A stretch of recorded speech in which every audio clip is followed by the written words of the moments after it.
morning, everyone, and welcome to another episode of Nonstop Nikhil to our Senegal-Gambia series. It's November the 30th. We just woke up, took a shower, and need to get set for a very long day up ahead. And I really don't know what it's going to contain, but my goal on today's vlog is to get from the town of Brikama, where we are today, up to the town of Toubab Diallo on the Atlantic coast of Senegal, which is a beach town that's not too far from the airport. My plan is to fly from Dakar airport to Abidjan tomorrow, but that plan has kind of been a bit topsy-turvy at the moment. Here in Gambia, I haven't had constant access to the internet, be it Wi-Fi, be it data, be it electricity, be it running water,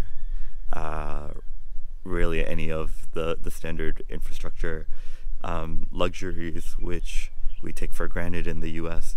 So one consequence of that is just that even the most simple things become a lot more difficult, or you have to think through them way farther in advance, and I'm just not used to that, and I've kind of committed a bit of a blunder here in that I haven't procured my Côte d'Ivoire, Ivory Coast visa yet. So it generally on the website says it should take about 48 hours for them to process the e-visa ahead of time, but I'm coming up to 24 hours right now before I fly tomorrow, and I haven't gotten my visa yet, and I don't have the ability to get my visa online because I don't have access to the internet that's good enough to allow me to upload the required documents, process the website, and everything. So yeah, I'm still trying to see how that's going to work out. Other than that, the geography also makes it a little difficult of a border between northern Gambia and the southern part of northern Senegal. Again, check it out on the map, it checks out. What you have to do is get from where I am right now, Brikama, to the capital Banjul, and then from there, there's like the mouth of Gambia, kind of like this. You have to go from the southern part of Gambia to the northern part of Gambia, and then you take a ferry from Banjul on the southern tip up to the southern part of the northern tip. Again, that checks out. And then you have to take a ferry, and then from there take some land transportation to the border of Senegal. And then from there, once you cross the border, I can find transportation which will take me to the coastal town of Toubab Diallo.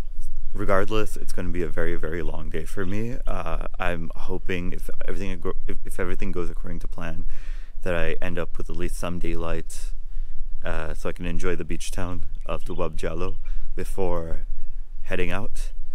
If not, all I want is to make sure I can get my Côte d'Ivoire visa. If that means even stopping by at the embassy here in Banjul before leaving Gambia, that might be something I can try out, but wish me luck. I'll definitely have to be keeping you all posted. I will tell you, in that first Airbnb I stayed at in Nouakchott, Mauritania, on the Airbnb profile I saw that running water was advertised as an amenity, and I didn't quite understand how grateful I should be for that until I finally have stayed somewhere without running water or electricity.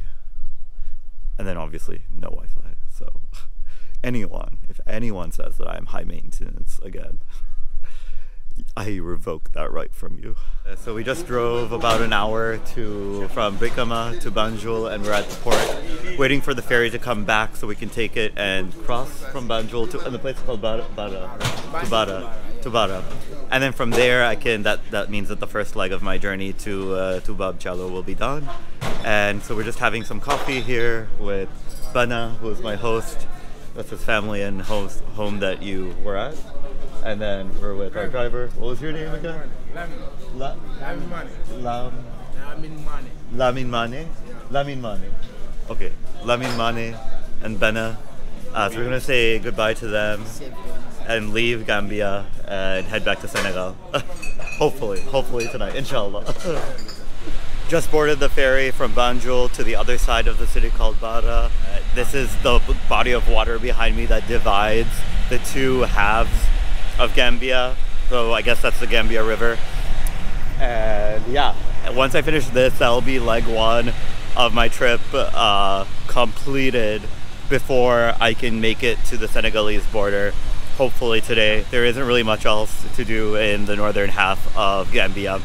From what I've gathered, the northern of the two halves of Gambia is much underdeveloped compared to the southern half, where its largest city, Serekunda, and its capital, Banjul, are located, and where we've been for the whole time in Gambia.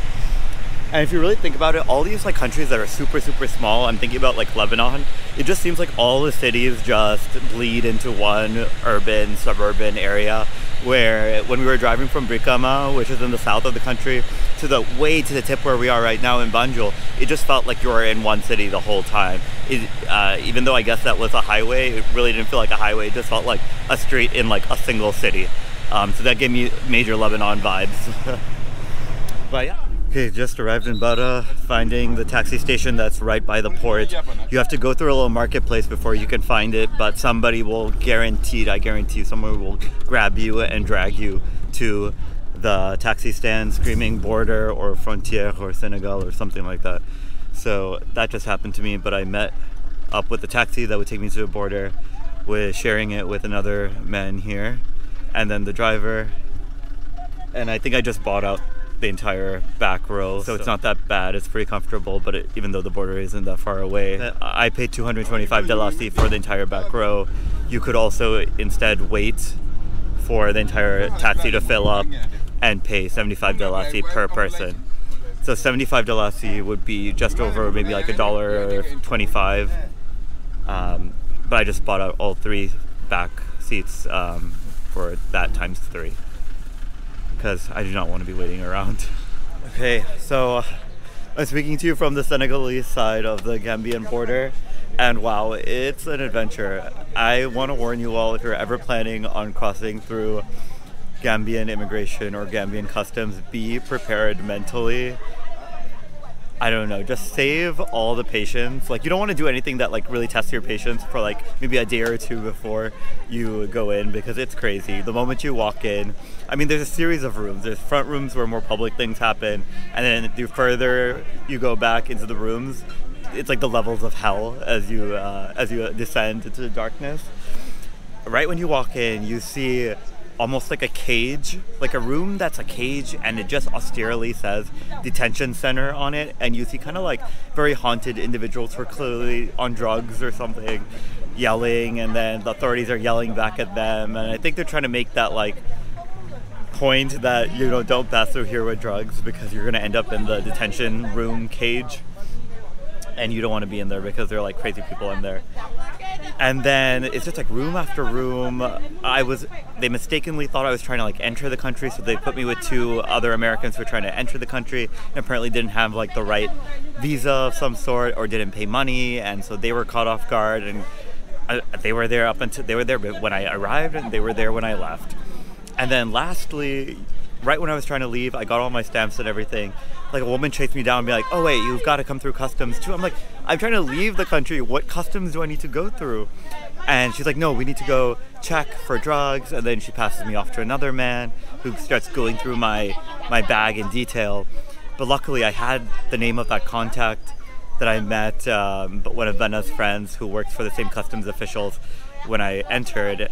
So I mentioned his name, and luckily the guy who was checking me out was friends and trained with Gassama, so he called him up. We had a good, jovial conversation together, and the guy was like, "Okay, you're good. You don't have to you don't have to do anything." But I tell you, the strategy, the game that they play, was he was midway through trying to go through my prescription medicines, my over-the-counter medicines, and trying to be like, "Oh yeah, something's off here. We've got to send something off for testing back to Banjul," and trying to find some excuse to squeeze some sort of money out of me as a bribe. Yeah, that's the playbook here in Gambia. The authorities are going to try to squeeze whatever they can out of you, and then when you're on the Senegalese side, things are pretty straightforward, pretty streamlined.